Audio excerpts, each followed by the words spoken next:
श्रीयुत विनायक कुलकर्णी यांची ज्येष्ठांच्या विषयी असलेले उपक्रम आणि ज्येष्ठांच्यासाठी त्यांनी सुरू केलेलं कार्य याच्यावर आकाशवाणी कोल्हापूर केंद्राने मुलाखत घेतली होती. त्याच्यावर प्रतिक्रिया देण्यासाठी रमेश कुलकर्णी खास आमच्या घरी आले होते. रमेश कुलकर्णी हे निवृत्त मुख्याध्यापक असून ते महावीर कॉलेज नागाळा पार्क येथे राहतात आणि ते खास आपटेनगर येथे आमच्या घरी खास मुलाखतीविषयी प्रतिक्रिया देण्यासाठी आले होते. ते काय म्हणतात ते आपण पाहू. ही मुलाखत घेऊन चिपळूणकर साहेबांनी मोठं काम केलेलं आहे. अनेक मुलाखती ऐकल्या, पण ज्याची खरोखरच गरज आहे. आपण म्हणतो भारत हा तरुणांचा देश आहे, पण त्याचबरोबर वृद्धांची संख्या सुद्धा वाढते आहे.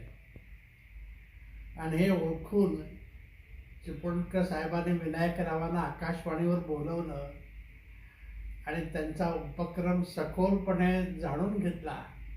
याबद्दल चिपळूणकर साहेबांचं मी RS कुलकर्णी, विनायकराव कुलकर्णी यांची मुलाखत ऐकली आणि प्रतिक्रिया द्यावीशी वाटली. मनुष्य रिटायर झाल्यानंतर काय करू शकतो?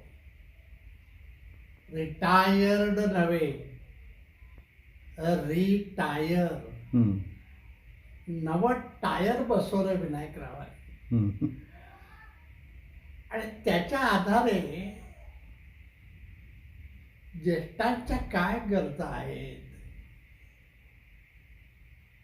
त्यासाठी आपल्याला काय करता येईल, हे त्यांच्या शोधक दृष्टीनं बारकाईनं निरीक्षणांती शोधून काढणं याचीच गरज असते. वृद्धापकाळी पैसा नको असतो, बोलायला माणसं हवी असतात. मन मोकळं झालं पाहिजे, हृदय मोकळं झालं पाहिजे.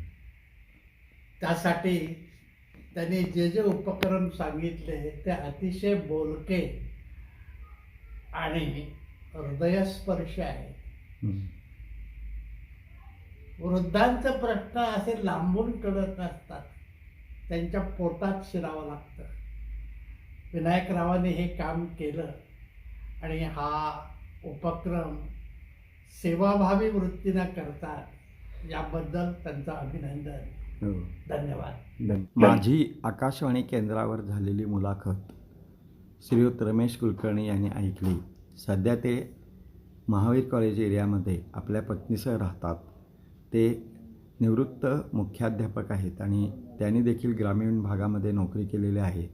पण त्यांना ही मुलाखत ऐकल्यानंतर मला भेटायची इच्छा झाली आणि ते खास महावीर